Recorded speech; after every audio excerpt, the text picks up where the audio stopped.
Hi, this is Natalie Hoffman of FlyingFreeNow.com, and you're listening to the Flying Free Podcast, a support resource for women of faith looking for hope and healing from hidden emotional and spiritual abuse.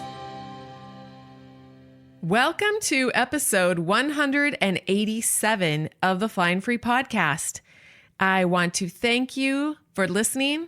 Thank you to our regular listeners who've been around for a long time. And I want to welcome those of you who are brand new listeners who are just trying to figure out who in the world this person is and what this podcast is about. I love doing this. I love connecting with each one of you with podcasts. Sometimes I pinch myself and I'm like, how awesome is this? I'm kind of an introvert, I am an introvert, but I really love helping people.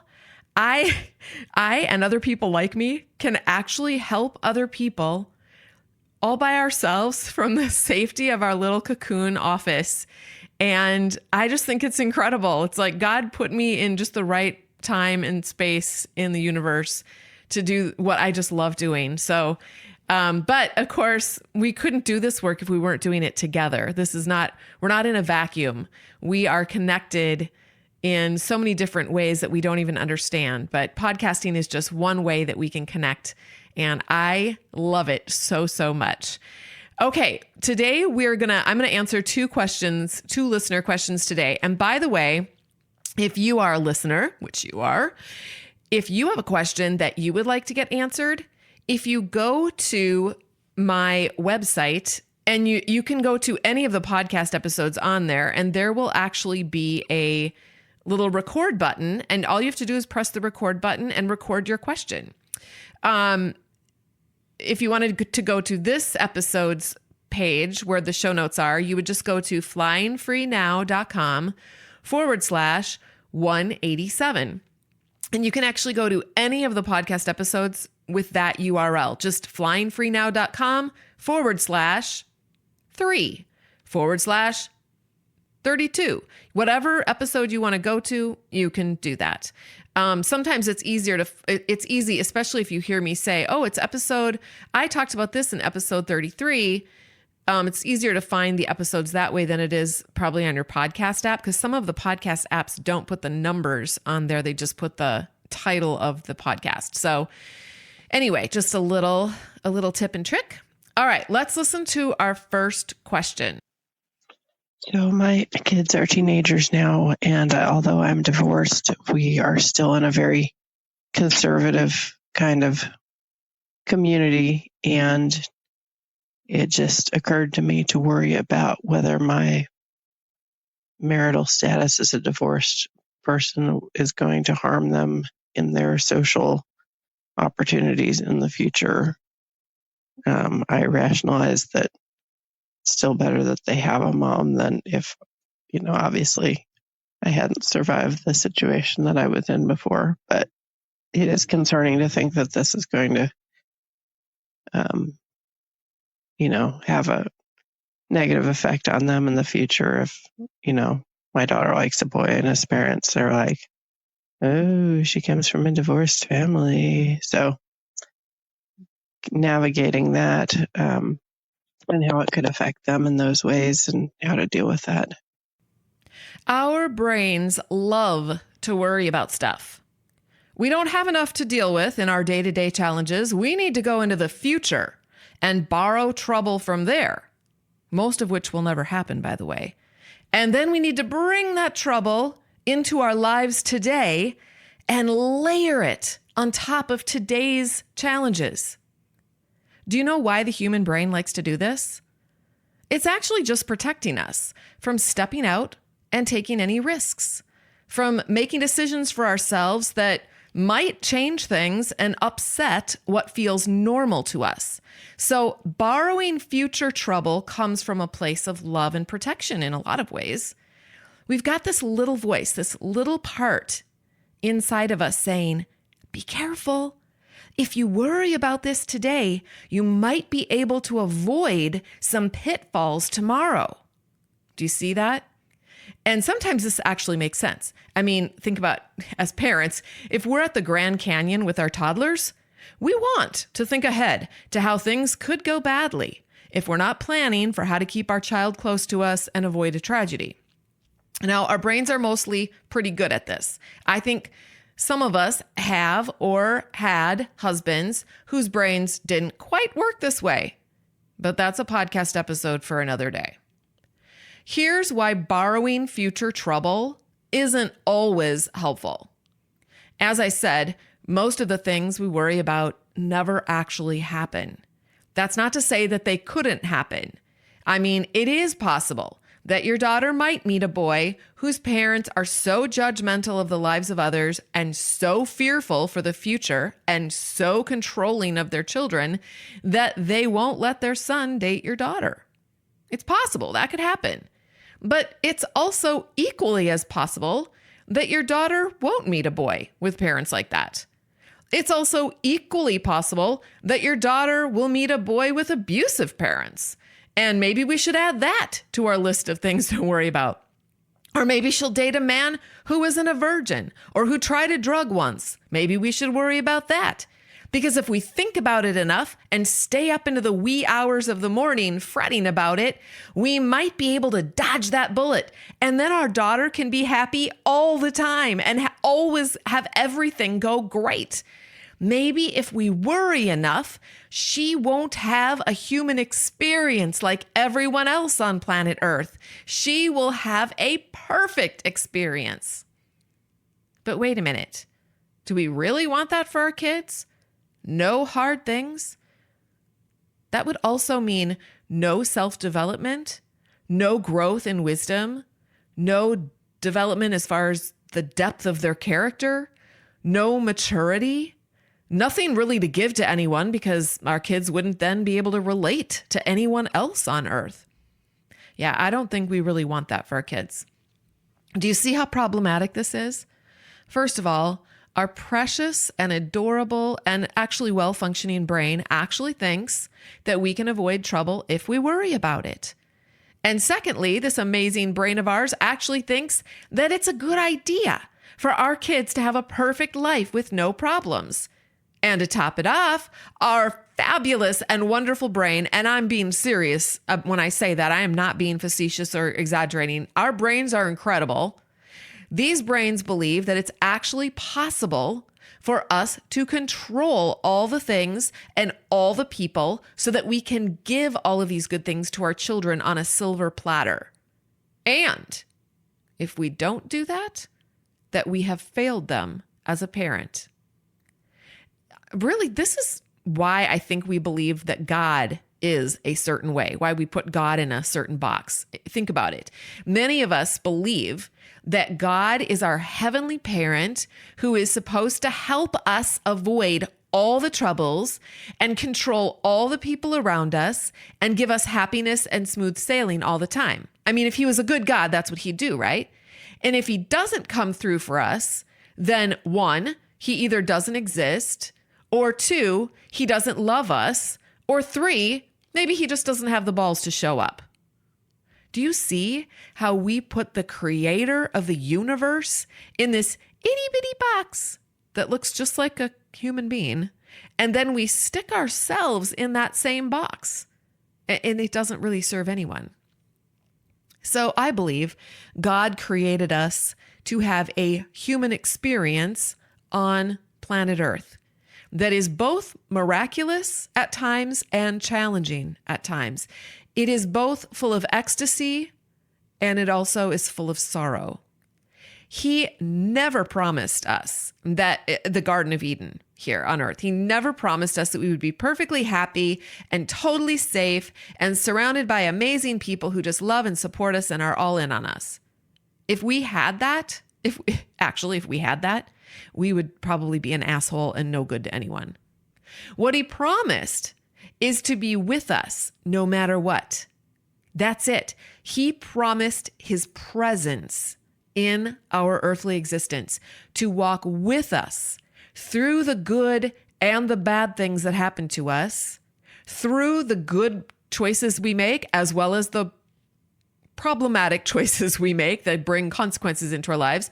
And he promised that he would be with us to cheer us on, to be our advocate, to be always present with us. And guess what? He promises that for our kids too.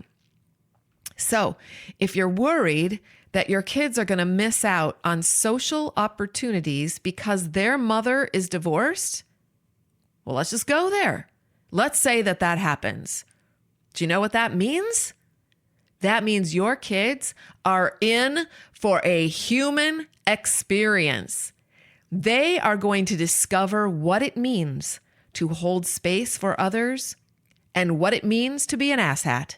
And hopefully, one of the things they will learn is that it is more fulfilling and meaningful and transcendent, and you get a richer experience of life when you come to the table with love than if you come to the table with judgment and hatred.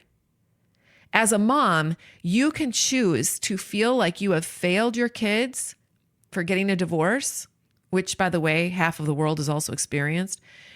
And if you're in a community that is that out of touch with humanity, maybe it's time for a move.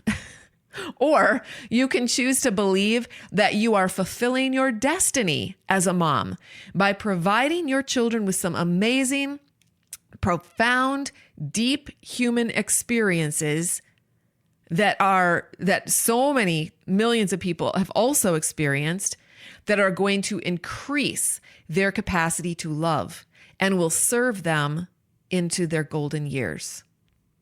I really like that second option.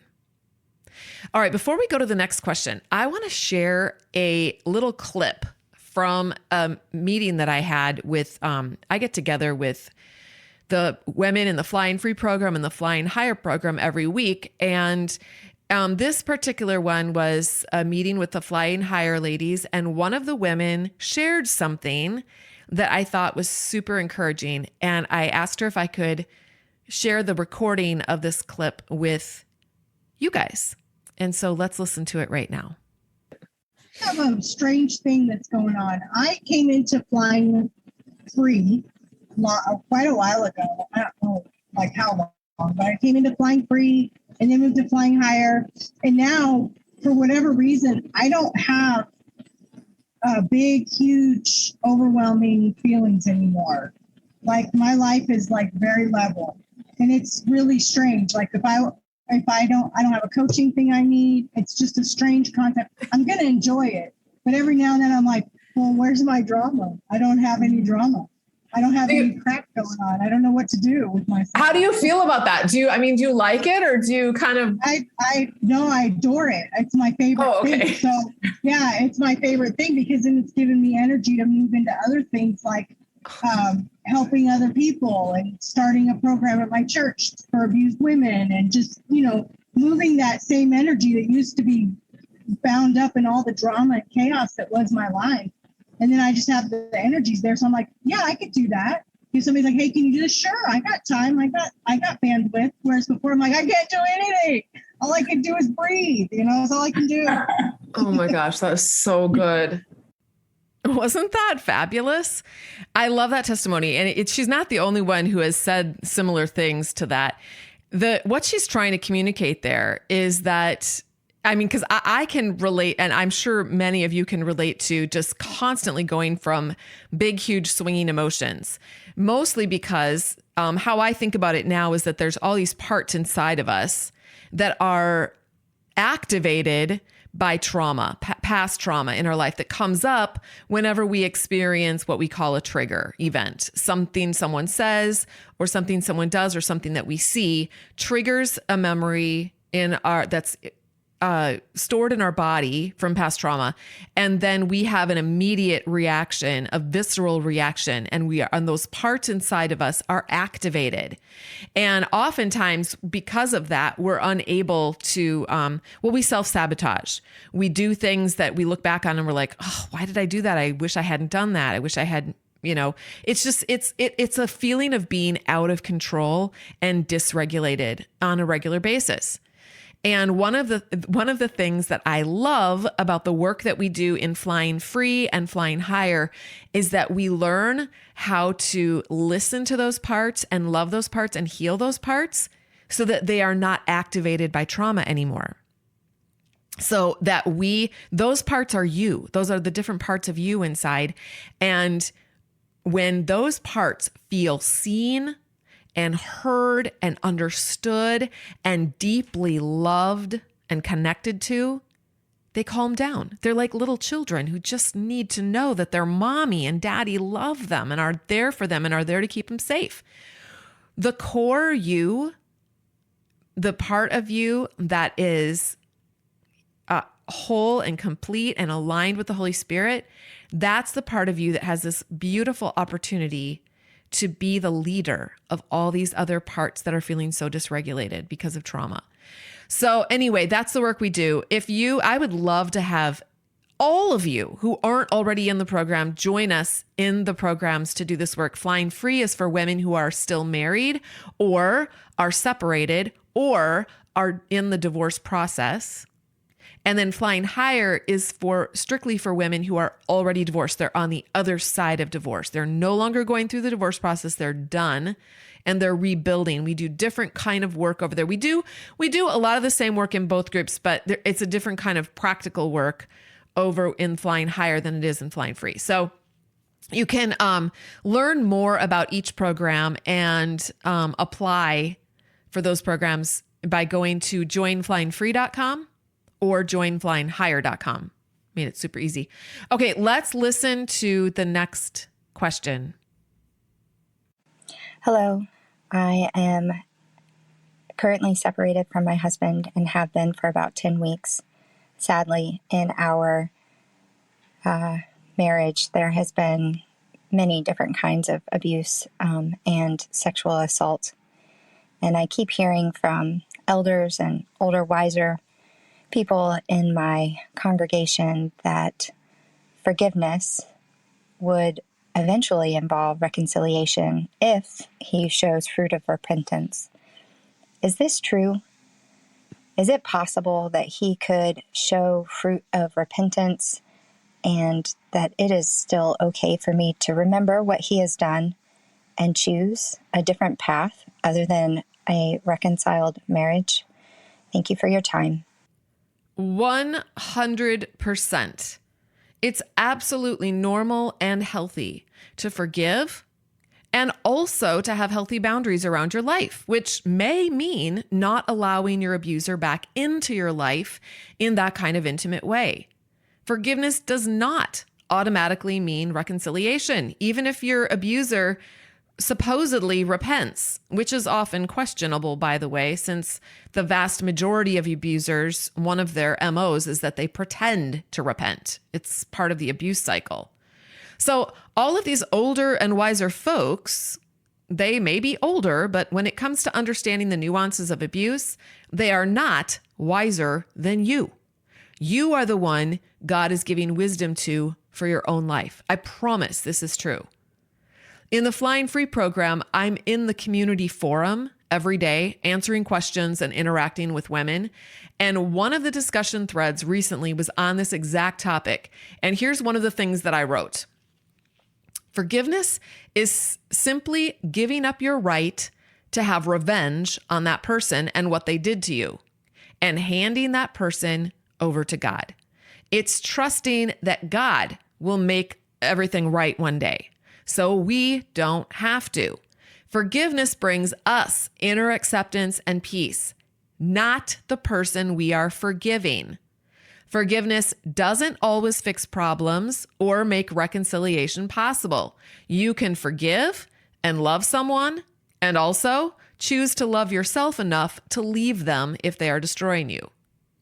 So then someone else in the forum, that's what I wrote, and then someone else in the forum wrote this. 10 years ago, when my husband and I were in biblical marriage counseling, the counselor taught that forgiveness meant making 3 promises. Hang on to your little horsies here now. Number 1, I will never bring this up to you again.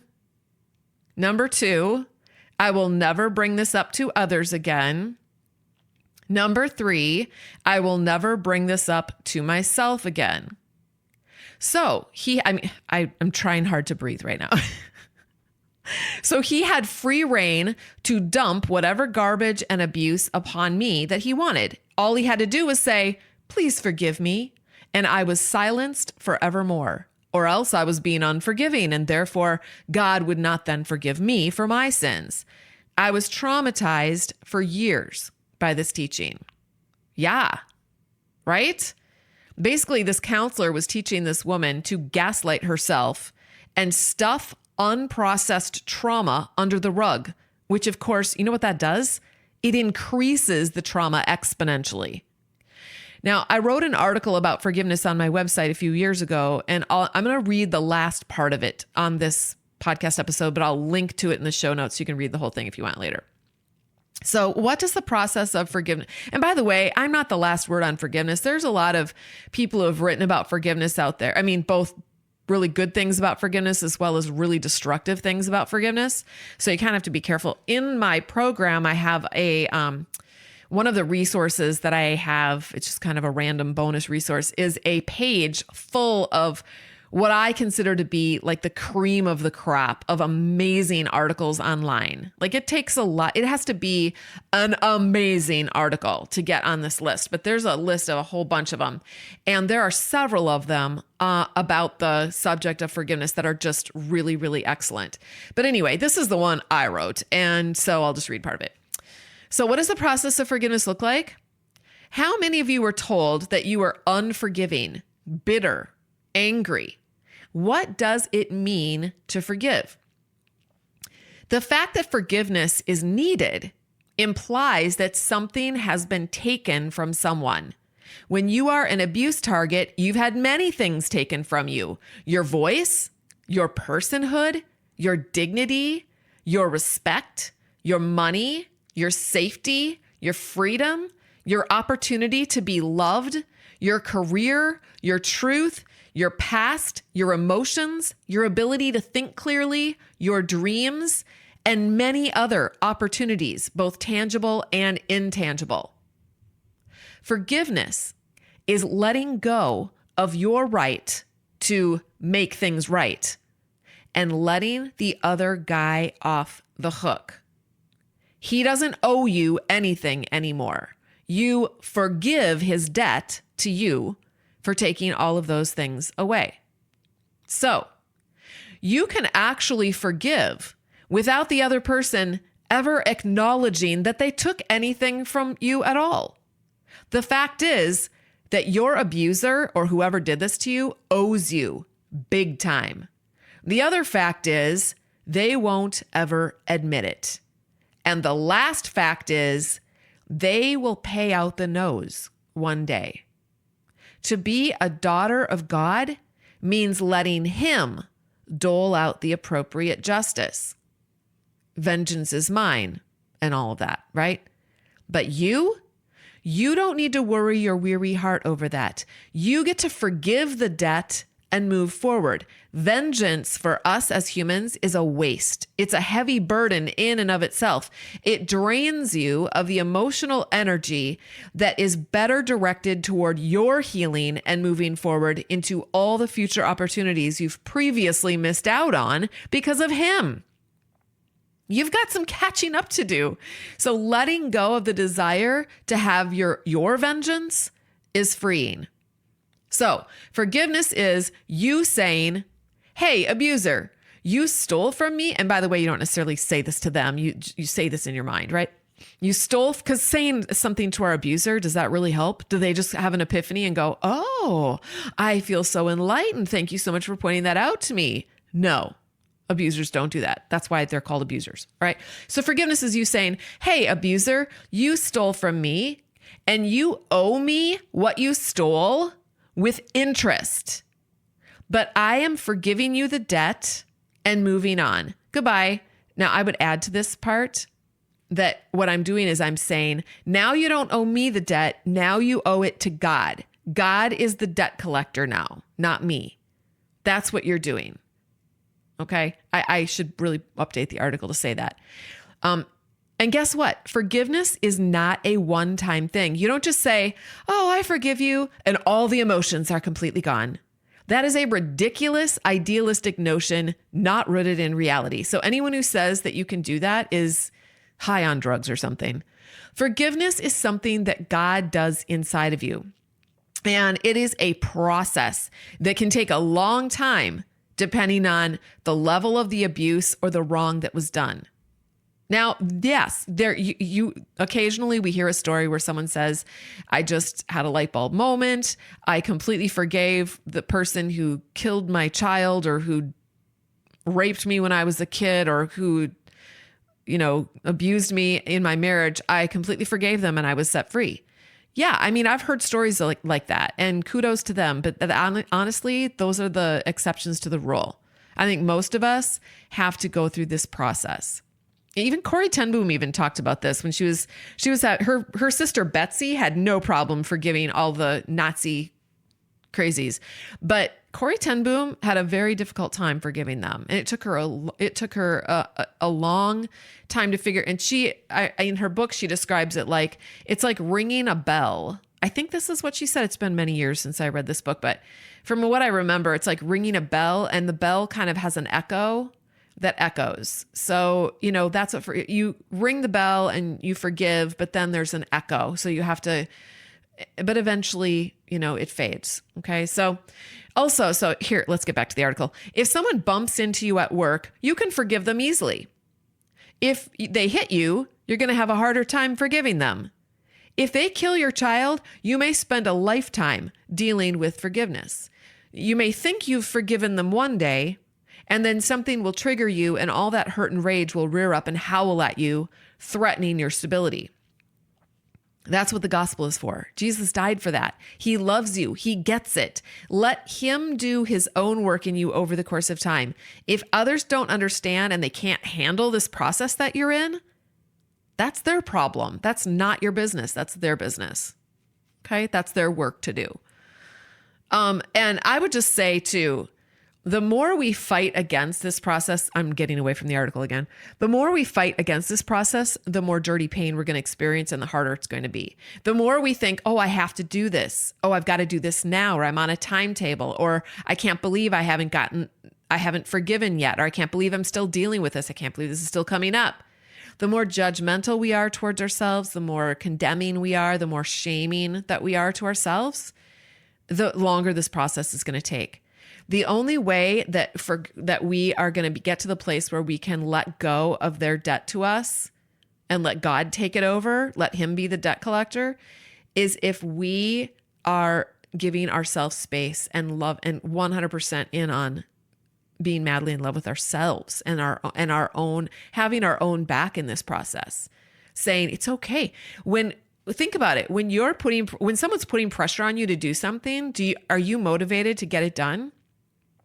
No, that is not human nature. If someone's putting pressure on us and telling us we have to do something, there's something inside of us that resists that. So we can do that to ourselves too. But on the other hand, if you've ever been with someone who's like, hey, let's just sit here. It's okay. What if we don't have to lose this much weight in this amount of time? What if we can just loosen up our thinking in that area? What if we can just work on learning how to care about ourselves and love ourselves? And maybe the losing the weight part will come as we are more in on loving ourselves just the way we are. Just see how that kind of loosens things up and takes the pressure off. And then that gives us more of a spacious place in which to do this kind of healing work rather than this itty bitty tiny. I like to think of it like, I talk about this in my program. It's like being on the edge of a cliff and you've got, 1 foot between the cliff, like the edge of a mountain.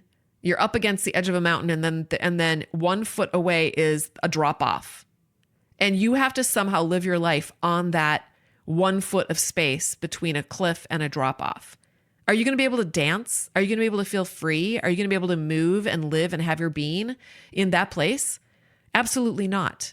You're going to be paralyzed. However, the Bible talks about that God sets us in a wide open space. And this is what I think it's talking about.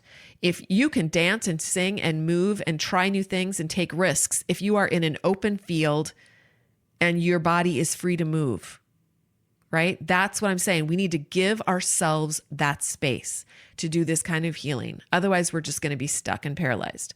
All right, back to the article. Here's what forgiveness is not. It's not, hey, abuser, you stole from me, and I'm going to be a good girl and let you keep stealing from me over and over and over again until I'm 6 feet under and you can't get anything out of me anymore. Why? Because I'm a forgiving person and I forgive you. That's what many Christians will try to tell you it means. Forgive and forget. Forgive 70 times 7. Because if you forget that they stole your dignity yesterday, you'll let them do it again today. And they love that. They are counting on you to do exactly that because it makes them feel better about themselves to tear you down. They feel big if they can make you small. So forgive, damn it. Whew. I actually wrote that in the article. All right. If a person kept loaning money to someone who never paid it back, they have one of 3 choices. They can keep willingly loaning the money and expect to continue doing so forever, thereby making the negligent recipient happily growing in greed and irresponsibility. Or they can keep loaning the money with resentment in their heart, hoping for payback one day. Or they can stop loaning the money, forgive the debt, and tell the money sucker to go somewhere else to get free money in the future. Which one is the wiser of the 3? I read Proverbs. Proverbs has a lot to say on this subject. So again, here's what forgiveness is. It's you forgiving the debt they definitely owe you, and then making sure you don't give them any more of yourself. It's this. Fine, you took that from me. I forgive the debt, but the rest of my life will not be poured into black holes in space. So let's put this all together so that you can fly free. Your anger over being mistreated and your anger over watching others be mistreated is normal. If you weren't angry about that, your pulse might be a bit on the weak side, which is a problem for a therapist. 2, your anger in and of itself is not bad. You can use the energy your anger gives you to destroy those around you, or you can use it as a powerful motivator to make some serious changes in your life. 3, if you decide to make those changes, you'll need to take it a step further and forgive the ones who have thrown you under the bus over and over again. That doesn't mean continuing to present yourself as a sacrificial lamb for them to suck dry. 4, it does mean forgiving the debt they owe you for stealing your life away, at least part of your life. Once you've let them go, you are then free to spread your wings and fly into your own wholesome, healthy future. And 5, you are free then to grow up into the fullness of all God created you to be. And that's my take on forgiveness for what it's worth. That is all I have for you today. Blessings on your week, and until next time, fly free.